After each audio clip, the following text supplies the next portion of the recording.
Sabana. Are you ready? Kicau, kicau, kicau mania. Kicau, kicau, kicau mania. Kicau, kicau.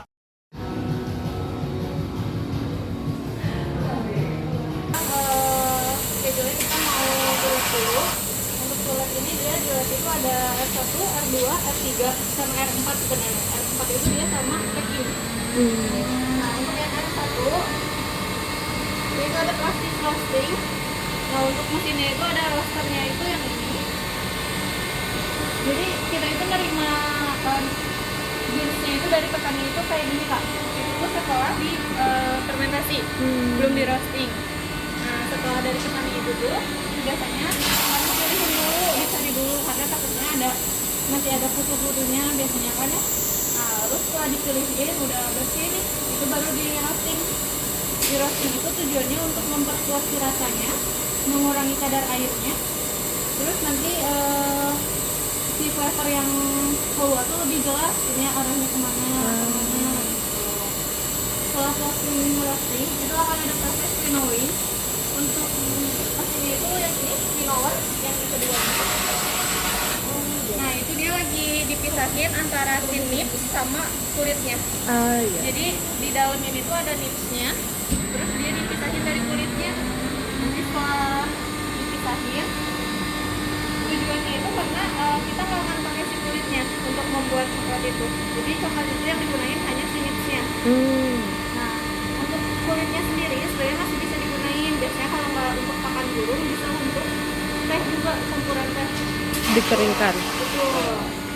Nah setelah dari proses winnowing ini kita akan lanjut ke ruang 2. Itu ada grinding. Nah untuk mesin grindernya sendiri itu yang ini, yang di tengah. Nah proses untuk grinding ini dia akan membuat si nips yang udah dipisahin dari kulitnya tadi jadi nips yang caca atau kecil-kecil. Chunks. Betul. Nah itu nanti akan dipisahin sampai dia jadi teksturnya pasta. Dia akan terpisah dari kakao butternya atau lemaknya. Minyaknya ya. Betul. Jadi untuk proses grinding ini dia menghasilkan paste kakaonya sama si kakao butternya. Setelah proses grinding ini dia akan dimailing. Dimailing ini tujuannya untuk membuat si tekstur paste-nya lebih lembut lagi, lebih lembut dari proses grinding. Karena pada saat grinding itu biasanya belum sempurna untuk teksturnya, dia masih ada brindle-brindelnya. Betul. Nah jadi di mailing lagi agar teksturnya pas untuk membuat coklat. Jadi setelah di mailing dia akan melalui proses concing. Nah untuk concing ini yang buat nambahin kayak kondimen lain kayak gula, susu. Makanya sebenarnya ada di sini ada 4 mesin. Itu karena yang satu itu mesinnya untuk yang ada tambahan gula, susu yang kayak gitu. Iya. Karena kan beberapa orang ada yang alergi susu. Iya. Jadi supaya mesinnya nggak nyatu atau ada mungkin bekas susunya, jadi takutnya mempengaruhi rasanya ya. Betul. Jadi untuk dark coklat atau milk coklat itu menggunakan mesin yang terpisah, yang berbeda. Nah setelah concing ini kita akan lanjut ke tempering. Nah untuk tempering ini dia apa sih yang dilakuin kalau tempering itu dia melihat untuk si suhu atau belum, standarnya di tempering itu di 80.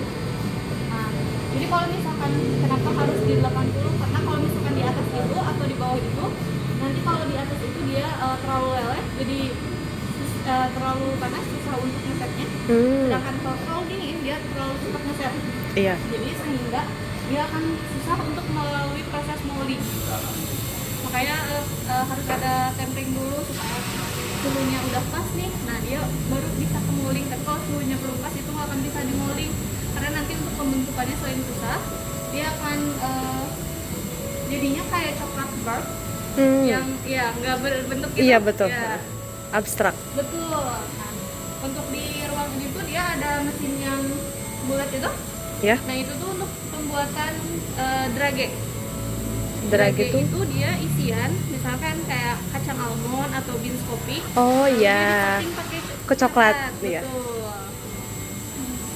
gitu. Nah kalau yang di tengah itu dia kayak untuk supaya si peks kakaonya tetap suhunya di segitu.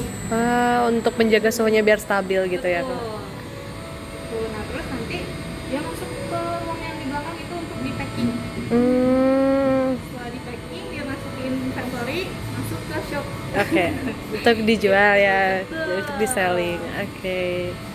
Happy, happy, happy.